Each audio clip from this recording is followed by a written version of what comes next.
Whatever It Takes is one of those songs that I can honestly say God placed it in my spirit. I was sitting in my room one day and I was playing my guitar, playing the four chords that I like to play, my basic chord progression that I like to play. Four of the first chords that I actually learned on guitar, and this was early on in my playing as well. And I was just strumming those chords, and God dropped these lyrics and this melody in my spirit, and I just started singing it.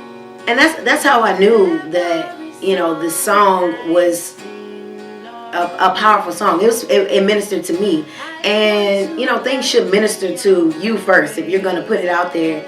And that was one of the ones that I didn't really have a question about. Sometimes you submit a song and it's like, you guys like this, or is this good enough? I'm trying to get Keisha and Sarah to buy into it, and I didn't really feel that I had to do that with this song because I didn't write it. Now, don't tell BMI that I did write it, but God gave it to me.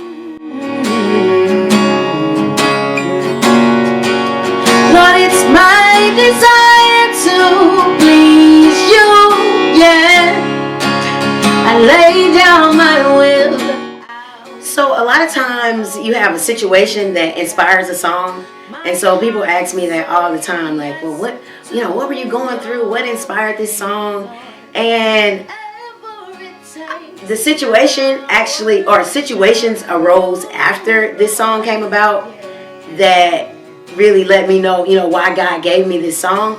But before the song had been written, of course there's situations that I can apply it to, but it wasn't a situation that I was going through at that particular time that really led me to write this song.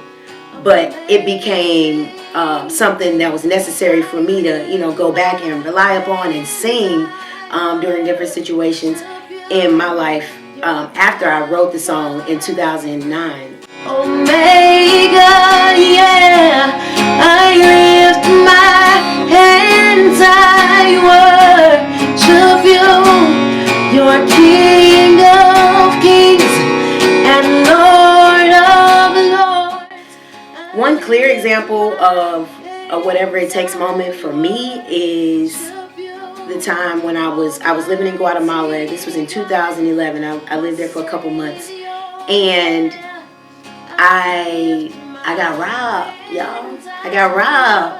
I had, a laptop and two phones that were stolen, and I was left so vulnerable that I really didn't know. I was very distraught. Needless to say, this is what happens when you get robbed. You just feel vulnerable. I was in this foreign country alone, away from my friends and family, and I didn't really have a person to turn to. It was only the grace of God. It was only the peace of God that really kept me. I called my family and I called my friends, and they tried to offer as much comfort as they could, but it was really one of those God moments where you had to say, okay, it's kind of like you sing this song, you're saying whatever it takes.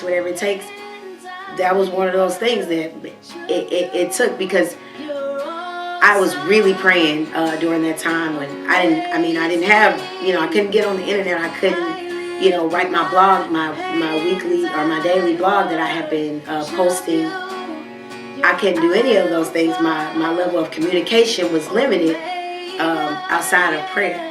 I didn't have another phone. I could only talk to God. And so in me singing that song, God's Chosen sang that song for 2 years, before I even went. And that whatever it takes moment presented itself in that tragic situation for me, because it brought me closer to God. My Savior, yeah, I lift my hands, I worship you.